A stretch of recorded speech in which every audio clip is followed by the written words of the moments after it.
Oh, hey, what's up? Welcome back to the channel. Today is officially the first round of my full Prodigy bag, as well as the third installment of my series, Beat the Leader. If you're unfamiliar, let me catch you up. Shot a 7 under par with many birdies left out there, and I bogeyed holes 1 and 2. Yep. We're under the basket. Yep.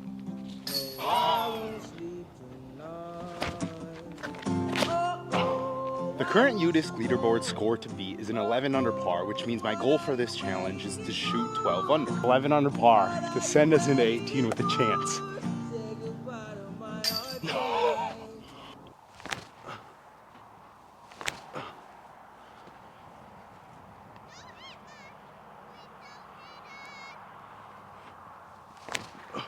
Hole number 1, 546-foot par 4. We're going with the D4. Flippy bomber, nice and calm though. I want to take advantage of some distance.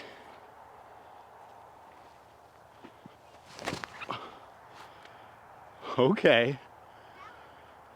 I like it. What is up, guys? Welcome back to episode number 2 of the 30-day Prodigy Challenge.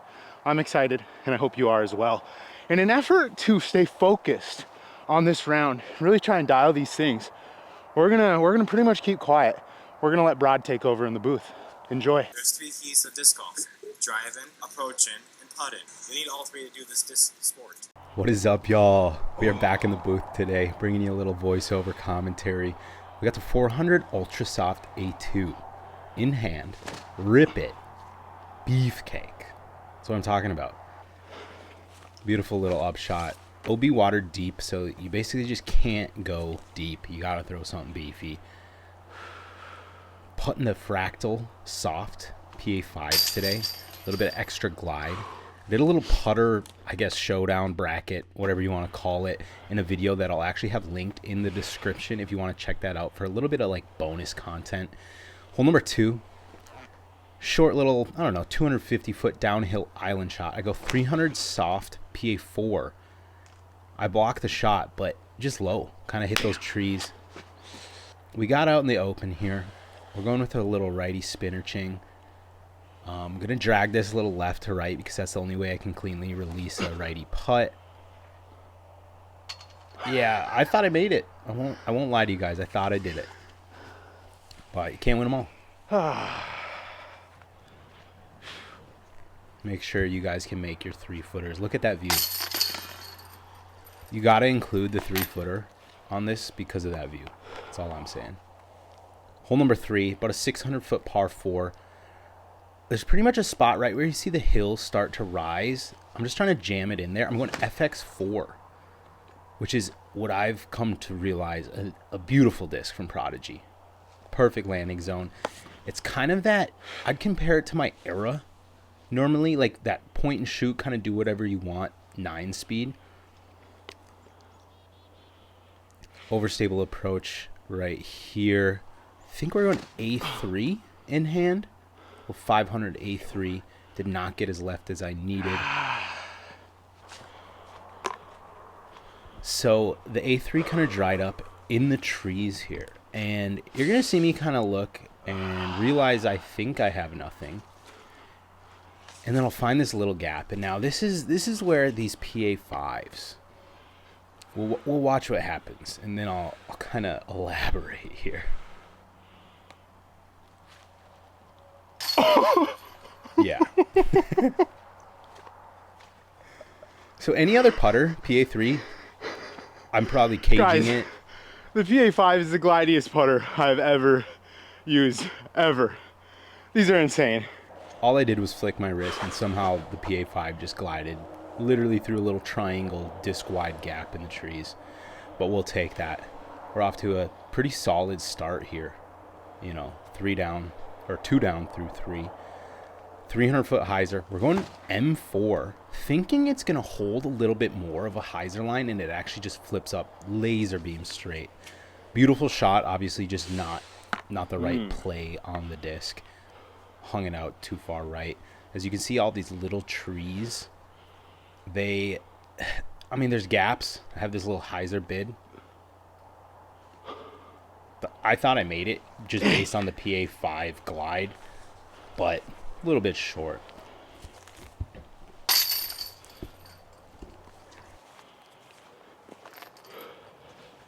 It is officially the time in the video when it starts raining. We got the umbrella mounted up on the camera. Let's keep it rolling.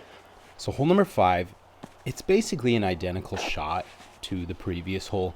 300 feet, throw a hyzer. I choose the M2, and I'll be honest, I wasn't super confident in it just on my field testing. I throw it. I never gave it a ton of height, but it was just a brick. It did not go anywhere. It's an interesting disc. Oh my god. Not sure how I feel about the M2 so far. As you can see now, the rain is absolutely coming down. Loft went up there. You know, nothing to write home about. Little comebacker here. Ching it. The PA5s are an interesting one because I'm pretty used to a PA3 feeling disc, but I decided to go with the PA5s just because the statistics said I should. So we're currently through 5 holes, but the rain is kind of starting to come down pretty decent. And based on the radar, it looks like it'll be about an hour till it passes. What we're gonna do is, it's unfortunate, but after hole 5, you can skip to hole 15, or you can go to hole 6. We're gonna go to 15, finish out this round, head back to the van, maybe wait it out, come back out and finish. And if not, kind of sucks, but nothing really we can do here with expensive camera gear and rain. So we'll see. So slight pivot in the plans, obviously unfortunate. At this point, it is coming down. It's kind of tricky to keep the discs dry. We go FX2 here. Out of the hand, I knew I missed it. It's too overstable.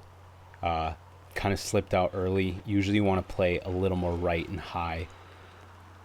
Probably a 40-footer. Just never had the fade on it, never had the line. Tap in for par. Yeah. The rain kind of threw a little wrench in this. We're going to pivot here, guys. And at the end, what I ended up doing was I asked you guys on Instagram, I said, hey, what are your thoughts on Prodigy disc? And I kind of just talk about your guys' thoughts and then kind of give you a little bit of my thoughts as well, reflecting on whatever you guys said. Right here, we went H4 V2 and threw an accidental roller.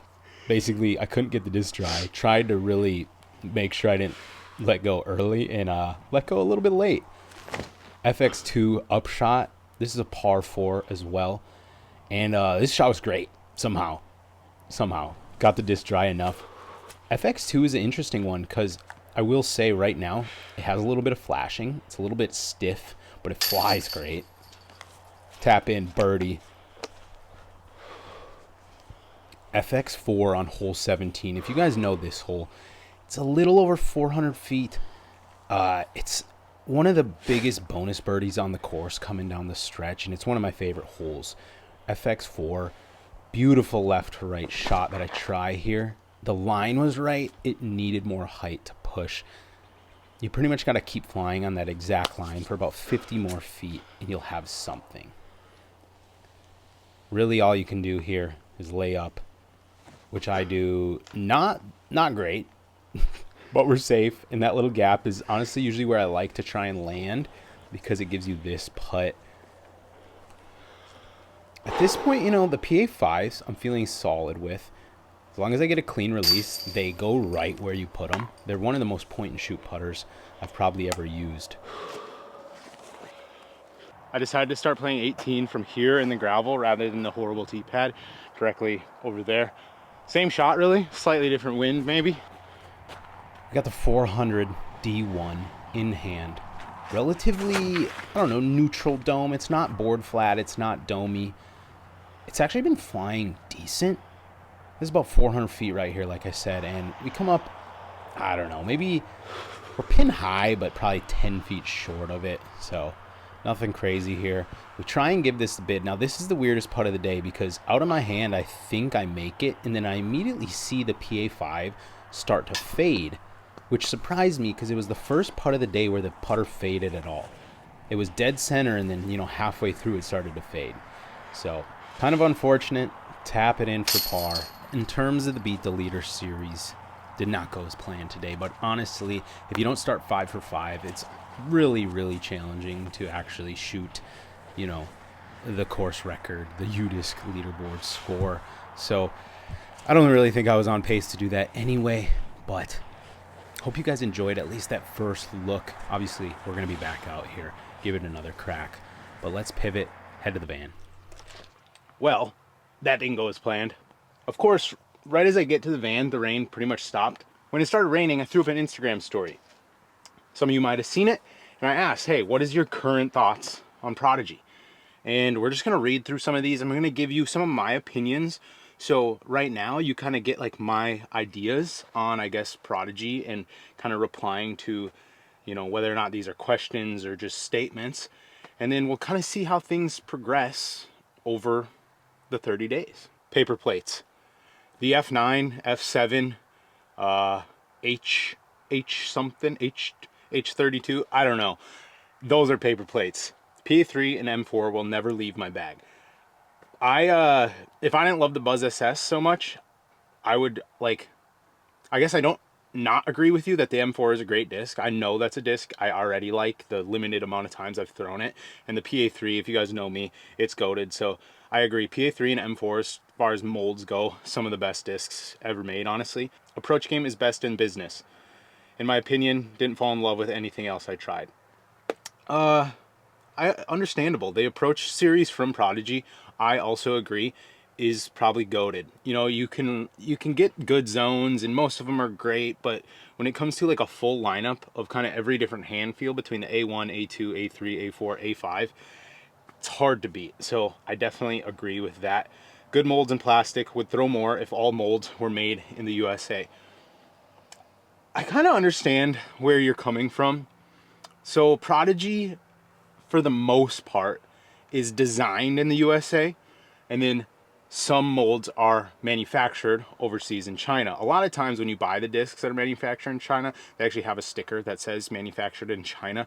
But also another way you can kind of tell is just based on the tooling. And then a lot of times it'll actually say, like this D2 says designed in the USA by Prodigy disc. But it's kind of confusing. I'm not super familiar with Prodigy's drivers, but something about this D2 makes me think it's a different mold of D2 that gets manufactured over in China, because I don't think it would make sense for them to send the D2 mold over there. And I've thrown a couple D2s in the past, specifically the Thomas Gilbert like pink opaque ones from, God, I don't know, 4 or 5 years ago maybe at this point. And I just feel like it was a different shaped mold. A little less of like kind of that Archon wing on the top and a little more of like a streamlined driver. So I agree that it is kind of confusing with the state of Prodigy right now in terms of like, hey, what molds are made here, what ones are made there, what ones are molded here, what ones are molded and made over there. It's confusing. Haven't tried any of their molds, but curious as to what they do well. That's what this series is for, guys. This series is all about transparency, honesty, kind of just like telling you my thoughts on Prodigy for 30 days. I'm going to give you my honest opinions. I'm going to tell you, hey guys, if you've been wanting to try Prodigy, these are probably the molds you're going to want to go pick up. And maybe these are the ones you want to avoid, to be completely honest. After this, the 9 holes you guys just watched, I'll pull it out right now. The M2, guys, I don't know if it's just this one. This is like a brick. It seems to go nowhere. And it's just at 5402. I don't know. But then a winner for me, an absolute winner right out of the gate, is the FX4. And I know this is a pretty popular mold that Isaac was throwing. Alden threw them. I think Gannon throws one. It's maybe Prodigy's most like streamlined, like natural feeling mold in terms of like traditional discs. Because as we all know, Prodigy has some unique molding. But FX4 right off the bat, great driver, I've come to realize very quickly. They do make good frisbees, some manufacturing problems, but they have some good molds. On that note, we all know the flashing. That's been Prodigy's maybe biggest issue over the years. Prodigy sent me, I think, 56 discs. Should I make a video where I literally go through every single disc that they sent me and tell you, hey guys, this is how many have flashing? I'll literally just sit here, pull them out, say yes or no. Let me know if you'd be interested in that. Absolute dog water. You know, here's actually the thing I feel a lot of times with Prodigy is I go into this with a pretty neutral feeling about Prodigy.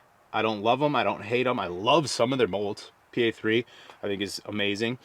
But I think a lot of people who have a strong dislike are a lot of times the people who've maybe never even thrown Prodigy discs. I don't know. This, who knows? Who knows?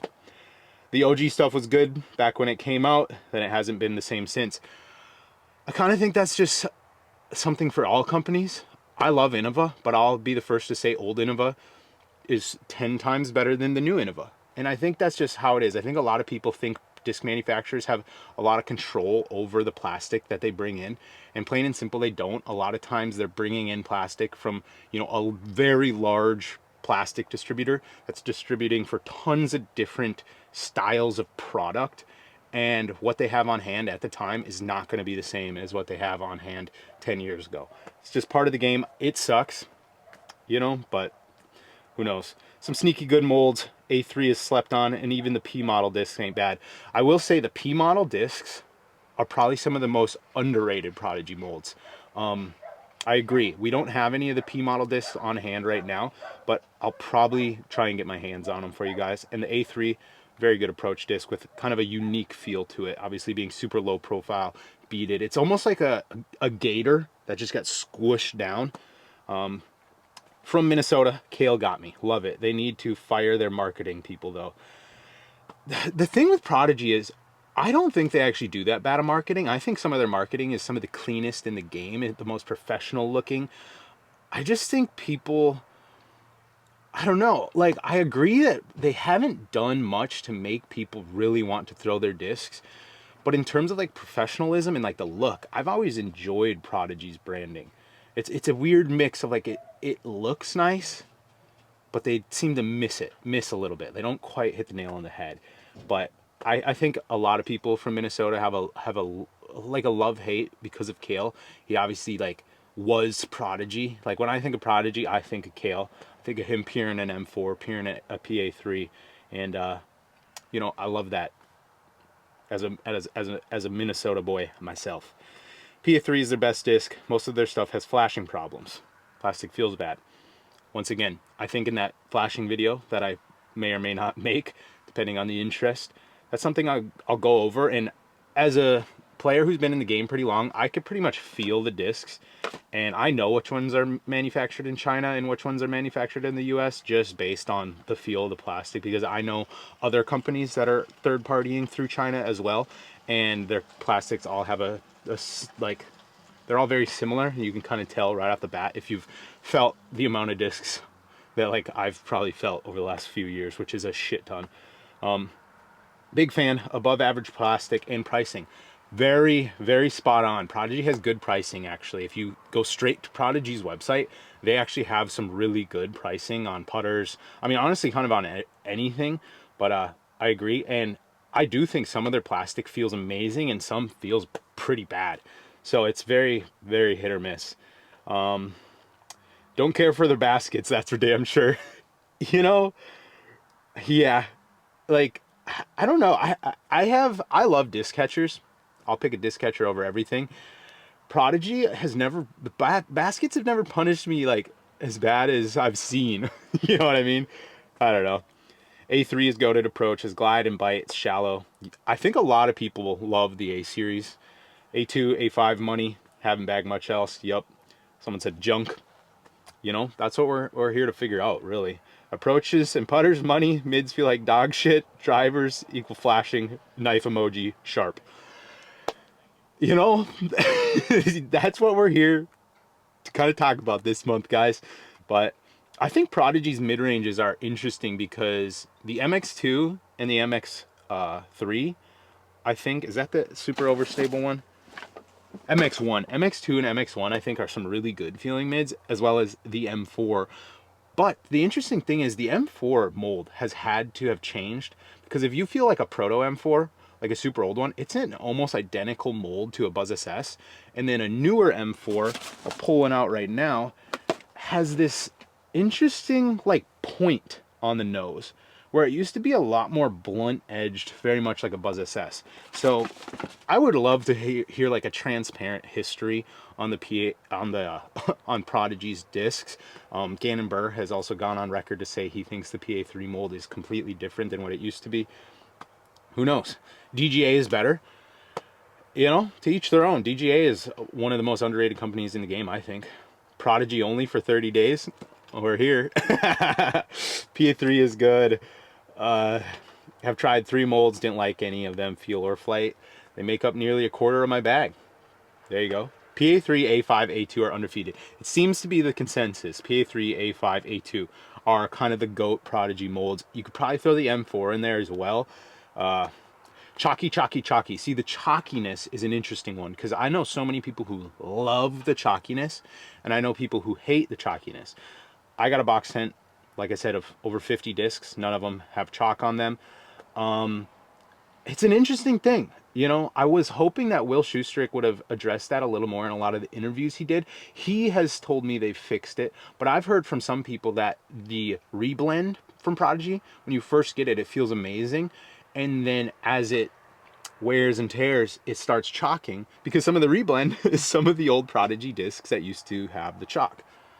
I don't know. I guess we'll see. We'll dive into that a little more. Not a fan of the naming. The naming thing is an interesting thing for me because I love Prodigy's naming system. When it first like came out and just over the years, I love how simple and like and sleek and professional it seems. It makes me view Prodigy discs as like a real sport. Like I think for an outsider, if they saw all the disc golf manufacturers, most outsiders would pick Prodigy as the most professional, most like the company they would maybe take the most serious because of their branding. I thought that same with Discmania before they started going to like naming discs. I'm actually really big fan of the number system, and I think it's actually pretty like obvious of like what the numbers mean, but I know some people do not feel that way. Hey guys, I'm trying to film here. I'm gonna shut the fuck up. I have a nostalgic attachment to Prodigy, but I'm also hopeful for the future with Will at the helm. Same. You know what I mean? I love a bar stamp PA3 more than anything. It's just a money disc. And I just remember like back in the day, some of you guys might not know, go to Will Schustrick's YouTube. Will Schustrick is like the OG disc golf YouTuber. He has so much content, whether it be full rounds of like just him playing tournaments, whether it be, you know, his whole like lesson series. Will is kind of like the OG social media disc golf GOAT, and he's just one of the GOATs altogether. I really hope some big changes come. Excited to like get this opportunity and then see kind of what happens. Too much hate online, but man, they don't have a Buzz type disc, which stinks. Depending on the M4, you could get one, but most of the time it won't be as stable as a Buzz. So I do kind of agree. They should give you a Band-Aid with every buy. As long as they keep making A2s, I'll keep buying them. You know, guys, seems to be a consensus on a lot of this stuff, but these are just the questions and kind of ideas that we're looking to cover throughout the month here. That's going to do it for today. That's all the questions I got, all the statements I got. But I hope you guys enjoyed this. Thanks for watching. We'll see you in the next one.